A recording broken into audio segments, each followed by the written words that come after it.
Hi, if you are new here, I am Andrea Fenise. And about 2 years ago, my Aunt Seffi passed away, and I inherited her condo, and it set me on a new path and a journey that I never thought I would be on. And this episode kind of discusses why. But I am now on an inheritance journey and planning an estate for my children and loved ones and family and all of the important people in my life. But I decided a couple of weeks ago that I would spend the entire year documenting my inheritance journey and what it looks like to plan an estate and to build generational wealth. I want to talk about money today, not in a dramatic way, not in a fix my life like Iyanla Van Zant, but in a way that's honest to me. And so this episode is about my financial reset, what I'm working through, what I'm building, and why it is so important for me to choose to start here before I try to build anything bigger, right? Like getting way ahead of myself. Um, yeah. So if you've inherited responsibility without wealth, which is what I went through, this episode is for you. So when my aunt passed and I later inherited the condo, it really forced me to look at my finances differently. A little quick backstory about the situation. When Aunt Seffi passed away, she passed away with a mortgage balance. And it was very small. It was only $4,400 and something dollars. And she also passed away with a pretty decent amount of money in her checking account that could have paid the mortgage off, but unfortunately, she had not assigned a POD. And if you are not familiar with estate planning or just banking in general, POD is a person that you assign to your bank account to be able to withdraw funds from your account. They're on your account and they are the only person that can transact business from your account upon your death. And because there was no one assigned as a POD, that amount that was sitting in the bank account could not pay the mortgage off. So I and my brother and I paid the mortgage off. And in that single moment is when everything shifted for me. Is when I knew I had to take action and responsibility for my own assets and my estate, and get my finances together. So that's where we are. We are talking about finances, but not in a place of shame, but more so in a place of stewardship, right?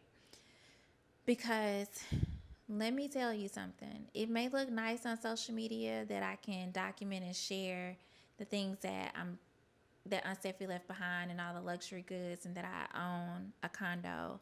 But let me tell you this. Owning a property does not automatically mean you're financially stable. Let me say it again.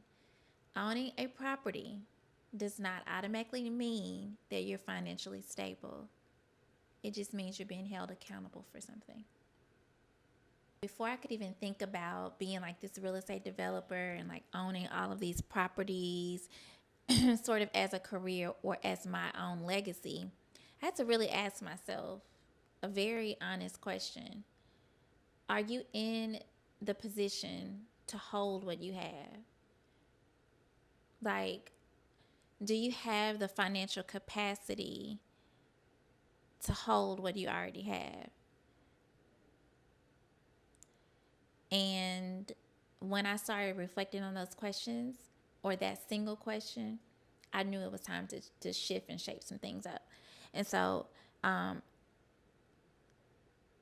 I will be documenting my finances and my financial journey because I have assets and I have a lot of liability. I have a few liabilities, mainly drowning in student loan debt. And so to see my way through for the future, I envision for my children to inherit assets and not debt, for me to build this real estate portfolio, for me to have multiple properties and to really design the life that I want to live, I have to take hold of my finances. And so I won't be sharing exact numbers right now, and that's intentional. But here's what I can honestly say that I will be doing, right? Or no, here's what I can here's where I can say I honestly am. Okay? And we're being honest here because this is just a conversation between family. I'm carrying debt, okay? A lot of it. 6 figures in student loan debt. So I'm carrying a lot of debt. I'm also rebuilding credit. And that's so important in business. Um, I'm being way more intentional about my credit, and I'm really learning how money actually moves, not just how to make it, because within this, you know, carrying a lot of debt, I rebuilding credit, but I have a stable career now. I have yeah, semi. I have a stable job and a career, and I have stable income coming in every 2 weeks. Um, and that's good because for a long time, I was in survival mode as an entrepreneur. And we all know survival means hustle. Um, but this season of my life, I need structure. Estate planning requires structure. It requires systems and structures and processes and contracts and wills and documents. And so um, I'm having to reframe the way I think about things. And so I want to make mention that I realized very quickly that debt, oh, especially where I was in my first career in, dropping out of pharmacy school, debt is often treated like a failure, especially for women and especially for Black women. When we have really low credit scores and we have a lot of student loan debt, we feel like we can't get out of the situation that we're in. And because yeah, that can feel like a trap. um, and it's usually what I would say, like reflecting back, every time I look at my credit report, and especially since I started this journey looking at my credit report and analyzing where I need to start, I realized that carrying the debt was also a reflection of where I was and that I was deep in survival mode. It was a record of me trying to survive, like taking out loans or getting a credit card just to Peter, paying Peter to rob Paul, or getting this to get that. And I'm just no longer in that season. So, but I'm in a season where I have all of these things going on at the same time. I have the condo, being held accountable for that. I'm trying to rebuild my finances and my credit. And then I'm planning for and saving for the future. Okay. So all of that at one time. My reset is not about, or this financial journey is not about punishment or cutting back and like, you know, restricting myself. It's just about gaining clarity so that I can get what I want.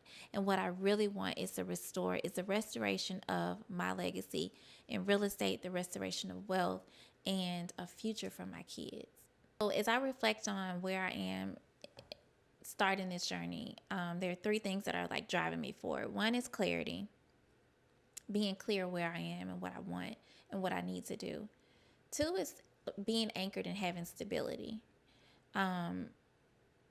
Because before I can grow and build on Big Mama's land or build on the other vacant lot that I own, I have to be stable and anchored in my finances. And then the 3rd thing is just educating myself about how money works in real estate, how money works when you're planning estates, how trust funds work, all of those things, really about educating myself. So clarity, stability, and education are my main goals for where I am now on this journey. So I know you're like, I may be long winded, and I'm going to try to go back over these sort of bullet points that I have in my head and my phone.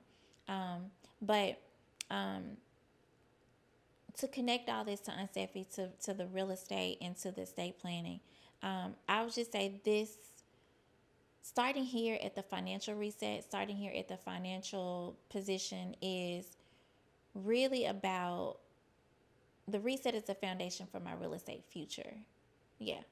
The real estate is a foundation for everything, basically.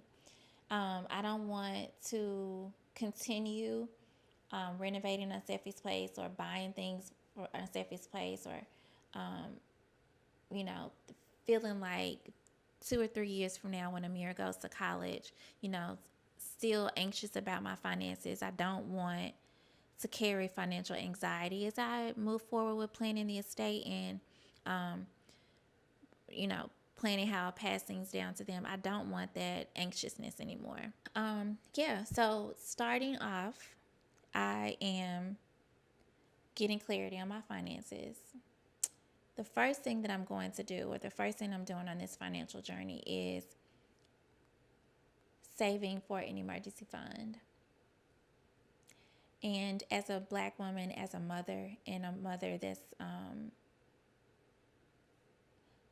relying on one income, having an emergency fund and having good credit is everything. And I know I'm in a unique position because I do have assets, but I also my liabilities are far greater than the assets as far as the numbers, on paper.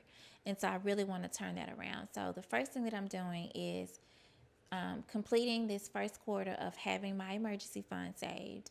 And then the second thing is, attacking the debt, but also saving for the condo. And when I say saving for the condo, that's saving for each phase of the renovation. So how I started was I saved for the bathroom reno.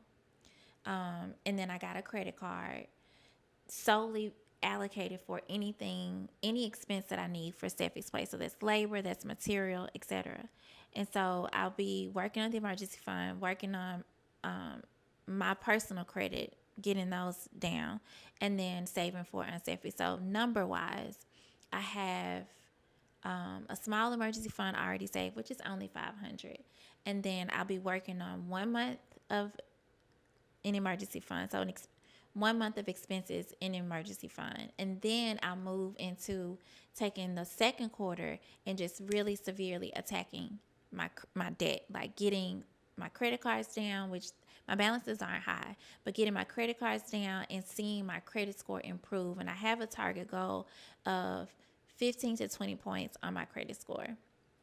And then just putting up money to buy things for the condo, because the next room that I'm working on is the kitchen. You can go back to previous videos where I started in the bathroom. So next is the kitchen, and I need those funds saved and ready to go to start the renovation. So yeah, that's where I am financially.